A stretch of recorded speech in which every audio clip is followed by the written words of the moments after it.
بسم اللہ الرحمن الرحیم الحمد للہ رب العالمین اللہم صلی علی محمد وعلی آلہ وصحبہ وبارک وسلم اما بعد فصل فیما یجب علی الوکیل فی الوکالۃ المقیدۃ باجل۔ اس فصل سے امام نووی رحمۃ اللہ علیہ مقید جو وکالت ہیں اس سے متعلقہ جو احکامات ہیں اس کو بیان کر رہے ہیں۔ یعنی کسی چیز کے فروخت کے لیے وکیل بنائیں اور اسے کسی شخص یا جگہ یا وقت یا قیمت کے ساتھ مقید کریں،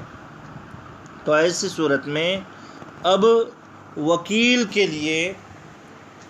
جو مقید وکیل ہو گیا، اب موکل نے جو قید جو شخص یا جو جگہ یا جو وقت قیمت وغیرہ متعین کی گئے اس کا لحاظ کرنا چاہیے، اس پر کیا احکامات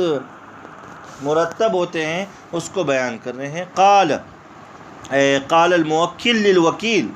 بیع لشخص معین او فی زمن او مکان معین تعین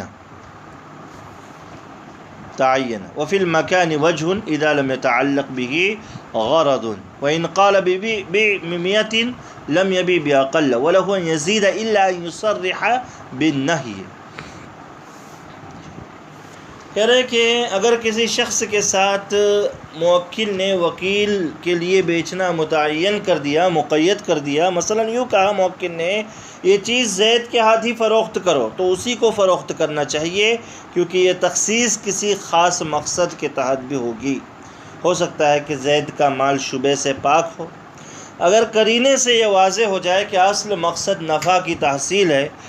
تو کسی دوسرے کو فروخت کرنا بھی جائز ہے۔ اگر وقت کے ساتھ مقید کرے، مثلا کہا یہ چیز جمعہ کے دن ہی بیچو، تو اسی دن فروخت کرے، اس سے پہلے یا بعد میں نہیں کر سکتا۔ ممکن ہے اس وقت کوئی خاص بات ہو جس کی وجہ سے یہ اس وقت فروخت کرنے کو ترجیح دے رہا ہے۔ اور اگر کسی جگہ خاص کو متعین کیا، مثلا کہا کہ بھائی شری وردھن کے مارکیٹ میں ہی لے جا کر بیچو، تو بازار کے ساتھ اگر مقید کر دیا اور اس میں کچھ صحیح مقصد ہو، مثلا وہاں زیادہ قیمت ملتی ہے، تو دوسری جگہ فروخت کرنا جائز نہیں ہے، تاکہ موکل کا مقصد فوت نہ ہو جائے۔ اور اس تعین میں اگر کوئی صحیح غرض معلوم نہیں ہو رہی ہے، مثلا وہاں بھی یعنی شری وردھن کے بازار میں بھی اور مانگاؤں میں بھی اس چیز کی برابر سرابر قیمت ہے، مارکیٹ ریٹ ہے، تو راجح یہ ہے کہ وکیل وہ چیز دوسری جگہ یعنی مانگاؤں کے مارکیٹ میں یا محصلہ کے مارکیٹ میں فروخت کر سکتا ہے، کیونکہ مقصد دونوں جگہ یکساں طور پر حاصل ہو رہا ہے۔ اس لیے ایک جگہ فروخت کی اجازت دیگر مقامات میں بھی اجازت سمجھی جائے گی۔ اگر قیمت متعین کر دے، مثلا 100 روپے میں ہی بیچو، تو اس سے کم قیمت میں اگرچہ معمولی ہی کمی کیوں نہ ہو، 99-98 روپے، اس میں بیچنا جائز وکیل کے لیے نہیں ہوگا۔ لیکن اس سے زائد قیمت پر اگر فروخت کرنا چاہے تو بیچ سکتا ہے، کیونکہ عرفاً اس کا مطلب یہی ہوتا ہے کہ متعینہ قیمت سے کم میں فروخت نہ کرے، بلکہ زائد قیمت پر خریدار موجود ہو تو اسے 100 روپے میں فروخت کرنا جائز نہیں ہوتا ہے، کیونکہ وکیل موکل کے حق میں زیادہ فائدہ مند صورت کا پابند ہوتا ہے، زیادہ فائدہ مند جو صورت ہوتی ہے اس کا پابند ہوتا ہے۔ اگر موکل صراحتاً اضافے سے منع کرے کہ 100 میں ہی بیچو، تو اب 105 میں 101 میں فروخت نہ کرے، یہ زائد اس کے لیے صحیح فروخت کرنا صحیح نہیں ہوگا، کیونکہ صراحت کے آگے عرف کا کوئی اعتبار ہوتا نہیں ہے۔ آگے فرما رہے ہیں کہ وَلَوْ قَالَ اشْتَرِ بِهَذَا الدِّينَارِ شَاةً وَوَصَفَهَا فَاشْتَرَى بِهِ شَاتَيْنِ بِالصِّفَةِ فَإِن لَمْ تُصَابِ وَاحِدَةً دِينَارًا لَمْ يَصِحِّ الشِّرَاءُ لِلْمُوَكِّلِ وَإِن سَاوَتْهُ كُلُّ وَاحِدَةٍ فَلَظَهَرَ الصِّحَّةُ وَحُصُولُ الْمِلْكِ فِيهِمَا لِلْمُوَكِّلِ وَلَوْ أَمَرَهُ بِالشِّرَاءِ بِمُعَيَّنٍ فَاشْتَرَى فِي الذِّمَّةِ لَمْ يَقَعْ لِلْمُوَكِّلِ وَكَذَا عَكْسُهُ فِي الْأَصَحِّ وَمَتَى خَالَفَ الْمُوَكِّلُ فِي بَيْعِ مَالِهِ أَوِ الشِّرَاءِ بِعَيْنِهِ فَتَصَرُّفُهُ بَاطِلٌ۔ کہہ رہے کہ دیکھیے مقید وکالت میں ایک چیز وکیل کو ذہن میں رکھنی چاہیے کہ موکل کسی چیز کی نوعیت یا قیمت وغیرہ کی کوئی قید لگاتا ہے تو وکیل کو اس کی پابندی لازمی ہے۔ اگر اس نے قید کیا، یعنی وکیل نے قید کی مخالفت کی، تو پھر یہ خریدی ہوئی چیز وکیل کی ہوگی، موکل کی نہیں۔ ہاں، اگر مخالفت میں وکیل نے موکل کی خیرخواہی کا پہلو غالب رکھا ہے اور اس میں موکل کی بہتری ہے، تب تو یہ خریدی موکل کی ہوگی۔ نوعیت کی مثال، موکل نے وکیل سے کہا کہ مجھے ماروتی سوزوکی کی ایک کار 2018 کا ماڈل خرید کر دیجیے اور شرائط لگا دی ایسی ہو۔ اب اس تفصیل کے مطابق اگر وکیل خرید رہا ہے تو وہ کار موکل کی ہے، اور اگر اس نے 2018 کے بجائے 2015 کا ماڈل خریدا یا فرسٹ آنر کے بجائے سیکنڈ تھرڈ آنر کی خریدی، حالانکہ موکل نے فرسٹ آنر کہا تھا، تو اب یہ خریدی موکل کے لیے نہیں بلکہ وکیل کے لیے ہوگی۔ اسی طریقے سے اس نے کہا کہ میرے لیے ایک فلیٹ خرید دو 15 لاکھ میں اور فلاں جگہ پر۔ اب وکیل نے 30 لاکھ کا فلیٹ خریدا تو یہ موکل کے لیے نہیں ہوگا بلکہ وکیل کے لیے۔ ہاں، اگر مخصوص اوصاف کی ایک چیز اس نے یہ کہا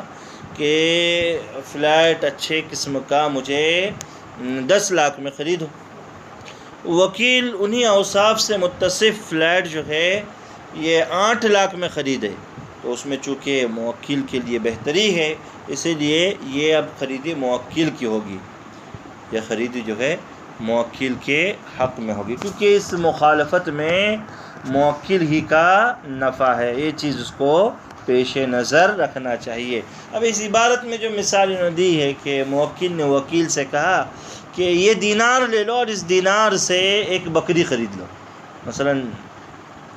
5000 کی کرنسی دے دی، انڈین کرنسی، کہا کہ ایک بکری لے لو، اور اس بکری کے اوصاف بیان کیے کہ 2 سال کی ہو، ایسی ہو، رنگت وغیرہ ساری چیزیں۔ اس رقم سے، اس 5000 کی رقم سے، یا اس کتاب میں جو مثال، اس ایک دینار سے وکیل نے اسی اوصاف کی 2 بکریاں خرید لی، تو اگر یہ 2 بکریاں مل کر ان میں سے ایک بکری 1 دینار کے مساوی نہیں ہے، تب تو یہ موکل کے لیے خریدی نہیں ہوگی۔ اور اگر ہر ایک بکری 1 دینار کے مساوی ہے تو یہ خریدی صحیح ہے، موکل کے لیے ہو جائے گی، دونوں بکریاں اب موکل کی ملکیت کہلائے گی۔ وَلَوْ أَمَرَهُ بِالشِّرَاءِ معین چیز خریدنے کا حکم دیا اور کہا کہ ادھار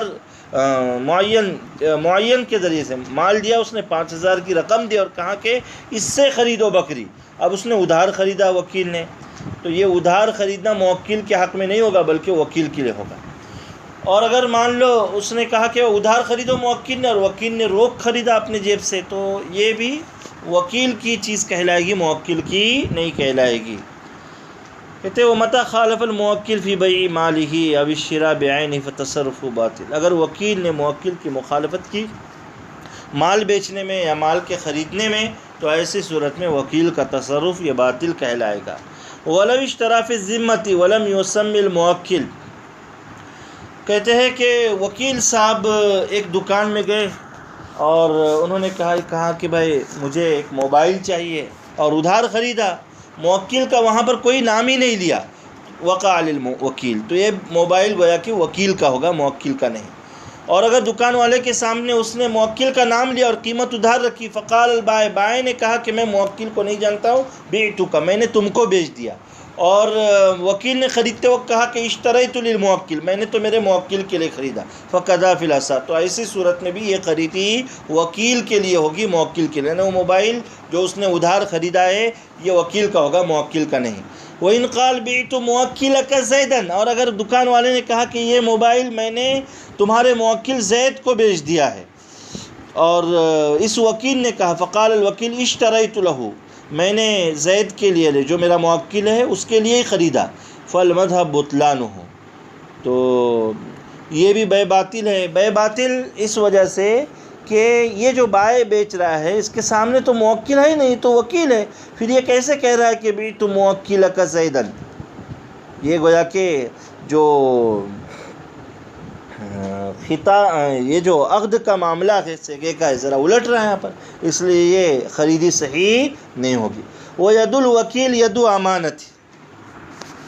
اب یہاں پر بہت بہترین بات یہ کہہ رہے ہیں کہ وکیل کا قبضہ جو ہے موکل فی پر، یہ قبضہ امانت مانا جائے گا، قبضہ امانت مانا جائے گا۔ اس لیے تعدی کے بغیر اگر اس نے ضائع کر دیا ہے تو وکیل ذمہ دار نہیں ہوگا، وکیل جو ہے ضامن نہیں کہلائے گا۔ وَإِنْ كَانَ بِجُعْلٍ فَإِنْ تَعَدَّى ضَمِنَ وَلَا يَنْعَزِلُ فِي الْأَصَحِّ۔ اگرچہ جو ہے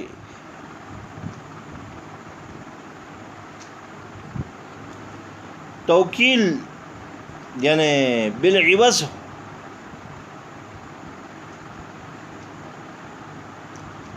جی، کیونکہ موکل فی میں تصرف کرنے میں وکیل موکل کا نائب ہے، لہذا اس کی حیثیت بھی اصیل کی طرح ہوگی، پس مالک جس طرح طلب شدہ اشیاء کا ضامن نہیں ہوگا، یہ وکیل بھی ضامن نہیں ہوگا۔ زیادتی کی تو ہی ضامن ہوگا۔ ولا ينعزل فی الاصح، اور اگر زیادتی کی اور ضمان بھی ادا کر دیا تو یہ وکیل خود بخود معزول نہیں ہوگا، وکیل جو ہے خود بخود معزول نہیں ہوگا، اس کو ہم معزول نہیں مانیں گے۔ وَأَحْكَامُ الْعَقْدِ تَتَعَلَّقُ بِالْوَكِيلِ دُونَ الْمُوَكِّلِ فَيُعْتَبَرُ فِي الرُّؤْيَةِ وَلُزُومِ الْعَقْدِ بِمُفَارَقَةِ الْمَجْلِسِ وَالتَّقَابُلِ فِي الْمَجْلِسِ حَيْثُ يَشْتَرِطُ الْوَكِيلُ دُونَ الْمُوَكِّلِ۔ کہتے ہیں کہ موکل نے جب وکیل سے کہا کہ فلاں چیز بیچو یا خریدو، تو اب عقد کے احکامات کا تعلق وکیل سے ہوگا، موکل سے نہیں، لہذا اس مبی کو دیکھنا، اسی طریقے کے تفرق کے مجلس اور مجلس میں قبضہ وغیرہ، یہ ساری چیزیں یہ وکیل کے اعتبار سے دیکھی جائے گی، موکل کے اعتبار سے یہ چیزیں دیکھی نہیں جائے گی۔ یہ چیزیں جو ہے وکیل کے اعتبار سے دیکھا جائے گا، موکل کے اعتبار سے ان چیزوں کا معاملہ نہیں ہوگا۔ البتہ ایک چیز ذہن میں رکھنا چاہیے کہ جہاں پر یہ خرید لے لے تو ایسی صورت میں عقد کا حکم اب موکل کے لیے ثابت ہوگا، نہ کہ وکیل کے لیے، کیونکہ وکیل تو صرف ایک واسطہ ہے اور موکل کے نام سے ہی گفتگو اور عقد کرتا ہے، بس عقد پر اس کی ولایت جو ہے موکل کی وجہ سے ہے، تو گویا در حقیقت اگر عاقد دیکھا جائے تو موکل ہی ہے، لہذا وکیل کی جانب سے جیسے ہی عقد مکمل اور صحیح ہوگا فوراً اس کا حکم موکل کے حق میں ثابت ہو جائے گا، فوراً اس کا حق جو ہے موکل کے حق میں کیا ہو جائے گا؟ ثابت ہو جائے گا۔ البتہ عقد کے تمام معاملات کا تعلق جو رہے گا، یہاں پر یہ بات کہی انہوں نے کہ یہ وکیل سے ہوگا، موکل سے نہیں۔ وَإِذَا اشْتَرَى الْوَكِيلُ طَالَبَهُ الْبَائِعُ بِالثَّمَنِ إِنْ كَانَ دَفَعَهُ إِلَيْهِ الْمُوَكِّلُ وَإِلَّا فَلَا إِنْ كَانَ الثَّمَنُ مُعَيَّنًا۔ کہتے ہیں کہ وکیل نے اپنے موکل کے لیے کوئی چیز خریدی تو بائع ثمن کا مطالبہ وکیل سے ہی کرے گا، اگر موکل نے وکیل کو ثمن دے دیا تھا تو، اور اگر موکل نے وکیل کو ثمن نہیں دیا تھا تو ایسی صورت میں اب بائع وکیل سے ثمن نہیں مانگ سکتا۔ وَإِلَّا فَلَا إِنْ كَانَ الثَّمَنُ مُعَيَّنًا، اگر ان کی بیع بالکل نقد ہو رہی تو۔ وَإِنْ كَانَ فِي الذِّمَّةِ، اور اگر بیع ادھار ہے، وکیل نے موبائل ادھار خریدا اپنے موکل کے لیے، طالبہ ان انکر، تو ایسی صورت میں طالبہ تو اب یہ بائع جو ہے قیمت وکیل سے مانے گا، موکل سے نہیں۔ ان انکر وکالتہ، اگر موکل نے وکیل کی وکالت کا انکار کیا یا یہ کہا کہ لا اعلم، مجھے نہیں پتہ کہ